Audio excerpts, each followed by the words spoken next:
সন্তানদের হোমওয়ার্ক নিয়ে কথা বলবেন বলে আলাদাভাবে কথা বলা শুরু করেন দুই অভিভাবক। কিন্তু ছেলে মেয়ের হোমওয়ার্ক নিয়ে কথা বলতে বলতেই একে অপরকে ভালোবেসে ফেলেন তারা। তাই তো সংসার ফেলে পালিয়ে যাওয়ার সিদ্ধান্ত নেন দুই অভিভাবক। বিস্তারিত থাকছে টেক্সট রিপোর্টে। সন্তানদের হোমওয়ার্ক নিয়ে কথা বলবেন বলে আলাদাভাবে কথা বলা শুরু করেন দুই অভিভাবক। কিন্তু ছেলে মেয়ের হোমওয়ার্ক নিয়ে কথা বলতে বলতেই একে অপরকে ভালোবেসে ফেলেন তারা। তাই তো সংসার ফেলে পালিয়ে যাওয়ার সিদ্ধান্তও নেন দুই অভিভাবক। সন্তানের স্কুলের হোয়াটসঅ্যাপ গ্রুপ থেকে আলাপ। সন্তানের হোমওয়ার্ক নিয়ে কথা বলার জন্য ব্যক্তিগতভাবে শুরু হয় চ্যাটিং। তবে সেই কথোপকথন যে এভাবে পরকীয়ার রূপ নেবে সেটা হয়তো কেউই ভাবেননি।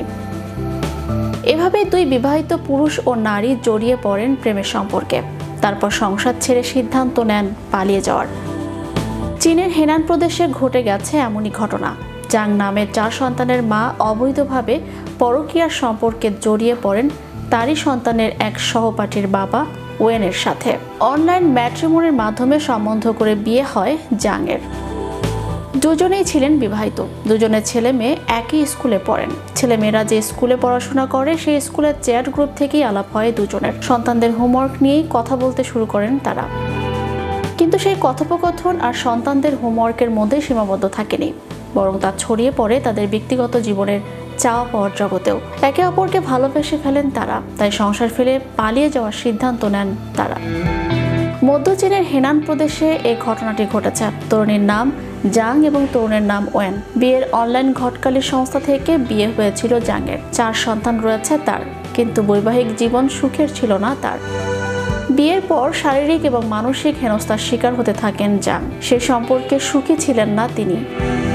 অন্যদিকে ওয়েন 2 সন্তানের পিতা, স্ত্রী এবং 2 সন্তান নিয়ে সংসার তার। কিন্তু মনে মনে তিনি ভালোবেসে ফেলেন জাংকে। তাই দুজনে নিজেদের সংসার ছেড়ে পালিয়ে যাওয়ার সিদ্ধান্ত নেন। কাউকে কিছু না জানিয়ে তিয়াংজিনে চলে যান দুজনে। 5 বছর সেখানেই থাকেন তারা। জাং যখন অন্তঃসত্ত্বা হয়ে পড়েন তখন আবার হেনানে ফিরে যান জাং এবং ওয়েন। বিবাহ বিচ্ছেদের পর জাং এবং ওয়েন নতুন করে সংসার শুরু করবেন বলেই এই সিদ্ধান্ত নিয়েছেন দুই অভিভাবক। সন্তানের স্কুলের হোয়াটসঅ্যাপ গ্রুপ থেকে আলাপ। সন্তানের হোমওয়ার্ক নিয়ে কথা বলার জন্য ব্যক্তিগতভাবে শুরু করেন চ্যাটিং। চ্যানেল ইউরোপ বিনোদন ডেস্ক।